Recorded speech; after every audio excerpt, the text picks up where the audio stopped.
Halo Sobat Traders, Assalamualaikum. Ketemu lagi dengan saya Ari dari channel Sobat Traders. Ya udah lumayan lama ya saya nggak upload video. Nah di kesempatan hari ini di tanggal 15 Maret tahun 2021 ya, saya ingin membahas mengenai MACD dan stokastik, simple indicator for trading ya. Jadi nanti saya mungkin akan menjelaskan secara praktikal aja kira-kira bagaimana kita menggunakan MACD dan stokastik dalam membuat technical analysis ya dalam sebuah saham.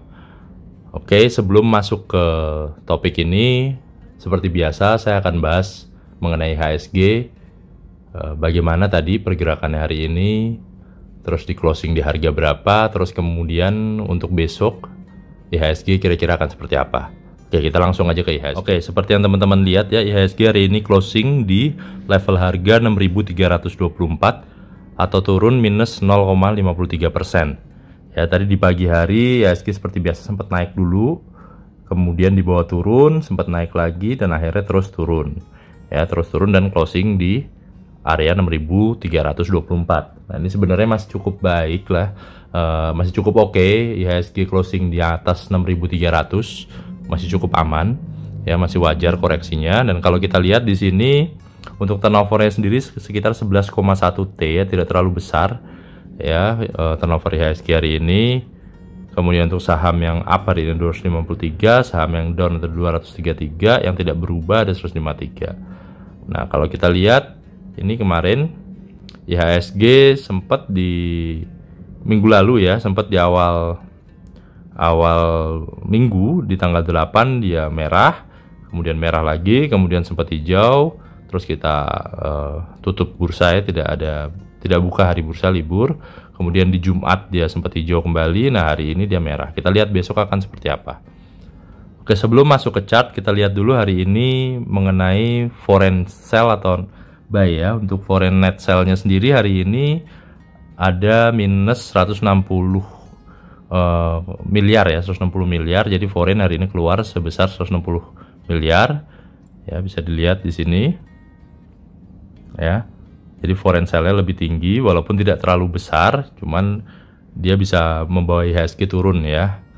Oke, sekarang langsung kita lanjut ke chartnya. Oke, seperti yang sudah saya sampaikan tadi, IHSG hari ini ditutup closing minus 0,53% di level harga 6.324 ya. Dan kalau kita lihat di sini, ini tadi pergerakan IHSG di tanggal 15 ya. Nih di sini tanggal 15 ya, dia naik dulu di awal sesi, kemudian di bawah turun ya sampai akhirnya menyentuh level 6.000, closing 6.324. Nah, cuman kalau kita lihat di sini, ini ada beberapa gap nih ya pada saat IHSG melakukan kenaikan ya, seperti ini dari tanggal 10 ke tanggal 12 ini ada gap di area 6.270 sampai 6.276. Kemudian di sini juga nih pada tanggal 9, kemudian tanggal 10 ini IHSG juga pada saat naik ada gap. Nah, kalau kita lihat kebiasaan IHSG, biasanya dia akan tutup gap itu. Seperti contoh di sini, di time frame 1 jam ya, ini saya bicaranya. Oke, ditutup, terus kemudian di sini juga ini akhirnya ditutup. Nah, di sini ada gap juga, akhirnya ditutup. Nah, ini juga sempat ada gap, akhirnya ditutup. Nah, kalau kita lihat nih pergerakan IHSG besok akan seperti apa? Ya, saya akan membuat dua skenario seperti biasa. Ya, kita buat dulu yang pertama. Nah, yang pertama IHSG besok pagi akan naik dulu ya, naik dulu kembali meretest sampai dengan area 6.400. Kalau tidak berhasil ya, ada kemungkinan dia akan turun dan bermain di area 6.300-an, 6.332 sampai dengan 6.400. Ya, di sini sideways di sini, dan mungkin closingnya bisa di atas hari ini atau di 6.380-an ya. Itu yang skenario pertama ya. Nah, untuk yang skenario 2 akan seperti apa? Untuk yang skenario 2 ya, IHSG besok ada kemungkinan akan naik dulu ya, akan naik dulu mungkin di sekitar 6.370-an, kemudian turun menutup gap ya, baru naik kembali di sini ya, turun lagi di sekitar 6.300-an. Nah, kemudian closing di atas 6.350, sekitar 6.360 mungkin ya. Jadi closing di atas hari ini ya, bisa lebih tinggi dari hari ini. Jadi prediksi saya IHSG besok tetap hijau di dua skenario nya, tapi ada kemungkinan IHSG menutup gap dulu ya. IHSG menutup gap dulu di 6.270 sampai 6.276. Apabila gap itu sudah tertutup, IHSG akan kembali naik ya, akan kembali naik dan closing di atas hari ini ya. Karena hari ini sendiri volumenya turnover volumenya tidak terlalu tinggi ya untuk IHSG. Semoga besok bisa lebih tinggi. Dan kalau dilihat di sini sebenarnya secara garis stokastik sudah mulai menyempit ya. Semoga besok bisa menjadi golden cross kembali ya, walaupun secara MACD ini juga menyempit nih, menyempit mengarah ke dead cross. Tapi kalau besok volume cukup tinggi, seharusnya dia bisa kembali mantul lagi naik ke atas ya. Jadi masih ada kemungkinan IHSG tetap hijau, atau misalkan dia koreksi pun besok dia akan turun dulu sedikit ya, pada saat dia tutup gap, terus kemudian dia akan naik kembali ya. Nah ini juga kemungkinan akan turun sedikit, kemudian dia akan naik kembali, akan golden cross kembali. Oke, jadi itu aja untuk IHSG ya. Siapkan trading plan terbaik teman-teman. Semoga besok teman-teman juga tetap bisa mendapatkan cuan atau profit ya. Oke, kita lanjut ke topik selanjutnya. Oke, untuk topik utamanya kita akan membahas mengenai MACD dan stokastik. Nah ini dua simple indikator yang sering saya pakai juga ya, yang teman-teman juga bisa pakai untuk technical analysis ya. Buat teman-teman yang baru awal mungkin belajar technical analysis, ini salah satu atau salah dua indikator yang bisa dipakai ya. Jadi MACD sendiri itu adalah moving average, convergent, divergent ya. Di sini dia menggunakan tiga pengukuran, yaitu menggunakan MACD line, terus menggunakan sinyal line, dan juga ada histogram. Histogram itu ada bar chart nanti yang menunjukkan di atas 0 atau di bawah 0 ya. Di situ juga bisa berguna juga nanti untuk menentukan posisinya, apakah kapan kita sebaiknya entry, kapan kita sebaiknya sell juga ya. Kemudian MACD ini juga menentukan untuk di mana area jenuh beli dan area jenuh jual, di mana saham itu pada saat dia sudah jenuh jual, otomatis dia akan potensi naik. Begitu juga dengan saat dia jenuh beli, sudah terlalu banyak, atau istilahnya orang kalau jenuh jual itu oversold, kalau jenuh beli itu overbook. Pada saat dia overbook atau jenuh beli, otomatis ada kemungkinan dia akan turun ya. Nanti kita akan lihat contoh-contohnya di gambar, di chart ya. Kemudian untuk stokastik sendiri sebenarnya secara garis besar hampir mirip dengan MACD ya. Di situ juga ada dua indikator garis ya, garis fast stokastik atau biasa disebut persen K, dan garis slow stokastik atau persen D. Nah, dimana dua garis itu, garis fast stokastik itu biasa berwarna biru, dan garis untuk yang slow stokastik itu berwarna orange atau merah. Dan biasanya kalau itu bersimpangan, misalkan garis stokastik yang tadi, yang fast stokastik berwarna biru, memotong dari bawah ya, memotong dari bawah, garis slow stokastik yang berwarna merah atau orange itu disebut golden cross, dimana pada saat posisi golden cross biasa menandakan posisi bullish ya. Begitu juga sebaliknya, apabila garis fast stokastik yang berwarna biru tadi memotong dari atas ke bawah garis slow stokastik yang berwarna orange atau merah, maka itu disebut sebagai dead cross, dan itu menandakan trend bearish ya. Stokastik ini juga sebenarnya mirip dengan MACD, dia juga melihat untuk menentukan titik jenuh jual maupun titik jenuh beli, oversold maupun overbought, di mana di situ juga kita menentukan nanti gimana kita bisa entry, di mana kita juga bisa jual saham. Oke, kita langsung aja ke contohnya. Ini kita lihat ya, kita lihat di sini bahwa ini adalah contoh dari MACD ya, bahwa ini garis MACD ya, ini garis MACD line, yang putus-putus adalah garis sinyal line. Jadi kalau kita lihat di MACD ya, kita lihat apabila ya, ini ada garis 0 ya, ini ada garis 0 yang menandakan dia itu bullish apabila ya garis MACD lainnya itu naik di atas garis 0 ya, di atas garis 0 menandakan itu bullish. Begitu dia nanti ya naik, kemudian dia turun, dan begitu nanti dia turun di sini ya, dia turun dan dia menjadi dead cross karena garis MACD lainnya crossing dengan garis sinyal lain dari atas ke bawah, ya, itu otomatis akan menjadi trend bearish, ya. Jadi di sini juga bisa melihat untuk MACD melihat juga pembalikan tren juga, ya. Jadi pada saat momen ini terjadi itu kemungkinan terjadi bearish. Kita lihat di atas juga nih turun. Oke, terus kemudian nih kembali dia mulai naik nih di sini ya. Pada saat dia naik di atas ini itu menandakan juga tadi yang saya bilang bahwa itu over book, ya, sudah jenuh beli, ya, sudah banyak yang beli, makanya mulai turun. Nah, kemudian pada saat menuju ke bawah dia sudah mulai jenuh jual. Pada saat dia sudah mulai jenuh jual dan garis MACD line mulai memotong garis sinyal line ke atas, itu namanya golden cross. Ya, golden cross di sini mulai kita biasa entry nih. Karena ini pertanda bullish, apalagi setelah nanti terkonfirmasi dengan dia melewati garis 0. Dia melewati garis 0, nah disitulah saatnya kita entry. Ya, itu bullish. Nah, kembali lagi seperti ini lagi, apabila di dead cross lagi. Nah, ini akan berulang terus, ya, ini akan berulang terus. Bisa jadi dia akan sideways dulu seperti ini, kemudian naik lagi dan turun lagi. Ini akan berulang terus, ya. Nah, ini tadi yang saya bilang di sini momen-momennya, ya.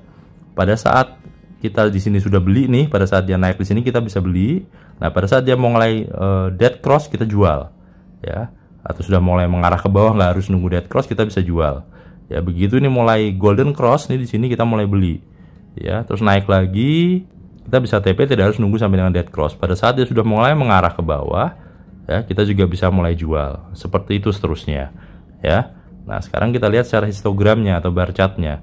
Di sini juga sudah menunjukkan juga nih bahwa kalau bar chart dia mulai, ya, ini ya, bar chartnya menembus garis 0 ke bawah, ya, berarti ada kemungkinan dia itu akan bearish. Jadi sebaiknya dijual dulu sahamnya. Ya, begitu nanti dia mencapai titik bawah ini atau titik oversold atau jenuh jual, nah ada kemungkinan dia pasti akan berbalik arah. Nah, kita bisa beli di area sini atau kita bisa beli di area sini, ya. Kalau saya biasanya begitu dia mulai awal nih, mulai sudah menyempit seperti ini, mengarah ke 0, saya mulai beli biasanya. Ya, begitu seterusnya, bisa dilihat contohnya di sini, ya. Oke. Ya, sama ya ini tadi, ya, menunjukkan bahwa di titik-titik mana kita bisa jual dan kita bisa beli. Nah, biasanya di sini udah mulai ke atas nih, udah mulai tinggi kita jual. Tadi di sini, ya, pas dia paling tinggi di bawahnya atau dia mulai oversold, kita beli. Di sini mulai dia overbook, ya, kita mulai jual nih, overbook kita mulai jual. Ya, terus dia menuju ke bawah lagi, dia oversold, kita mulai beli lagi, ya. Jadi itulah contoh MACD, ya, contoh MACD di mana bisa menjadi satu trend indikator maupun juga bisa jadi salah satu titik poin di mana kita mau entry maupun kita mau beli maupun kita mau jual suatu saham, ya. Oke, sekarang kita masuk ke yang contoh stokastik. Oke, stokastik tadi juga bisa untuk menentukan posisi overbook dan oversold suatu saham, ya. Kalau kita lihat di sini, ya, ini di stokastik itu untuk overbook itu ditunjukkan dengan angka di atas 80, itu dia masuk area overbook. Nah, di bawah 20 dia masuk area oversold. Nah, di sini ada 50 itu biasa juga bisa untuk kita menjadi satu konfirmasi buat kita. Jadi maksudnya apa? Misalkan ini kita di sini saham sudah masuk area oversold. Ya, apabila kita masih ragu untuk beli saat ini, pada saat dia oversold, kita bisa menunggu sampai dia konfirmasi menembus garis 50, ya. Apabila dia sudah menembus garis 50, ya, ada kemungkinan bisa dipastikan bahwa dia akan bullish. Dia akan menuju ke overbook. Ya, jadi kita bisa menunggu di situ atau kita bisa mulai dari sini pada saat dia mulai golden cross. Nih, ya, garis hitam tua ini menembus garis merah, ya. Jadi pada saat dia golden cross kita bisa mulai entry. Ya, begitu juga pada saat dia masuk area overbook, ya. Kalau memang ini sudah dead cross, ya, ini kan dead cross, ya, kita bisa mulai jual. Begitu seterusnya, kita bisa ulangi seperti itu, ya, karena ini juga terlihat, ya, chartnya menggambarkan bahwa memang pergerakannya ini biasanya sejalan dengan pergerakan chartnya. Oke, nah ini contohnya lagi. Nah, pada saat dia posisi di atas ini oversold, ya, kita bisa sell di sini. Kita bisa sell. Nanti pada saat dia turun kembali dan menuju area, ya, di sini kan dia mulai naik nih, menuju area oversold, ya, menuju area oversold, kita bisa mulai entry lagi pada saat dia mulai golden cross. Ya, kita bisa entry di sini, ya, atau kita bisa entry di sini. Ya, kita lihat dulu. Kalau dia misalkan ini terlihat naik tapi di sini masih turun, ya, di sininya di harganya, level harga chartnya masih turun, kita bisa tunggu dulu, ya, sampai dia tadi, ya, terkonfirmasi ini naik di atas garis ini kan tengah ini garis 50, ya, konfirmasi di atas, naik di atas garis 50, kita beli, kita bisa beli juga di situ dan dia bener naik sampai atas. Nah, begitu dia sampai atas ya, kita bisa mulai sell lagi. Ya, begitu seterusnya. Ini kita bisa mulai buy lagi, di atas kita sell lagi, buy lagi, sell lagi, buy lagi, dan sell lagi. Intinya pada saat terjadi golden cross kita bisa mulai buy, pada saat terjadi dead cross kita bisa mulai sell. Oke. Ini ya, begitu juga kita bisa melihat kalau kita mau ngelihat dari sisi high low yang terbentuknya dari stokastiknya. Kalau low itu berarti sama dengan oversold, kalau high itu sama dengan overbook. Ya, kita bisa lihat dari situ ya. Bisa juga ini sebagai titik, ini titik entry kita, ini titik sell kita, TP kita ya. Ini entry, ini TP, bisa dilihat di sini ya pergerakannya. Nah, ini bisa jadi perhatian juga ya tadi bahwa apabila ya di sini ada garis high ya, di sini ada garis high ya, kemudian kita entry misalkan di posisi ini, terus ini garis high, kita belum jual, misalkan kita belum jual ya, karena kita lihat nih masih terus ada potensi naik dan dia naik sampai di sini, dia naik ya. Kita harus perhatikan juga ini, kalau nih garis high-nya berada di atas, yang apabila garis high 2 ini berada di atas dari garis high 1, maka kemungkinan dia naik itu masih ada. Tapi kalau posisinya seperti ini, ada kemungkinan dia turun. Jadi sebaiknya di sini, di high 2-nya di sini, sebaiknya kita mulai jual. Ya, kita juga harus perhatikan itu pergerakan chart dengan pergerakan garis stokastik. Ya, kalau dia masih bertahan di area atas ini dan high 2-nya lebih tinggi dari high 1, ada kemungkinan dia masih bisa bertahan atau sideways di atas sampai berapa hari ke depan. Tapi kalau ternyata posisinya sudah mulai menurun seperti ini, ya, nah kita perhatikan bahwa ini walaupun ini naik tapi ini menurun, sebaiknya kita mulai siapkan untuk TP ya, supaya ini nanti kita bisa beli lagi pada saat dia turun ke bawah, karena benar setelah itu dia turun ke bawah ya. Jadi itu bisa juga jadi satu hal yang warning buat kita juga ya. Oke, sekarang kita coba contohnya di chart ya. Oke teman-teman, kita lihat contohnya di sini di chart AGI ya. Di chart AGI teman-teman bisa lihat di sini ya. Ini secara MACD di atas nih dari stokastik. Nah, kita lihat di sini ya bahwa pada saat MACD posisi di bawah nih di sini, ini kan berarti posisi oversold. Kebetulan juga di sini stokastiknya juga menunjukkan posisi oversold. Ya, jadi pada saat posisi seperti ini adalah posisi dia pada saat nih garis biru nih naik ke atas, golden cross, ini juga golden cross. Ya, momen di sini tanggal 11 Februari ya, itu sebaiknya adalah momen kita entry. Ya, kalau kita praktekkan langsung di sini adalah momen kita entry, karena benar setelah kita entry di sini, ini kan naik ya ke atas ya. Ini juga naik ke atas ya. Tuh, naik ke atas kan. Nah, tapi begitu dia naik ke atas di sini, dia masuk area overbook ya. Ini juga masuk ke area overbook nih di atas ini ya. Nah, pada saat dia masuk ke area overbook, asalkan tadi saya bilang ya, high di sini kalau kita lihat stokastik ya, high di sini lebih pendek dari high di sini ya, dan ini juga terkonfirmasi naik. Nah, berarti ada kemungkinan dia masih tetap akan naik.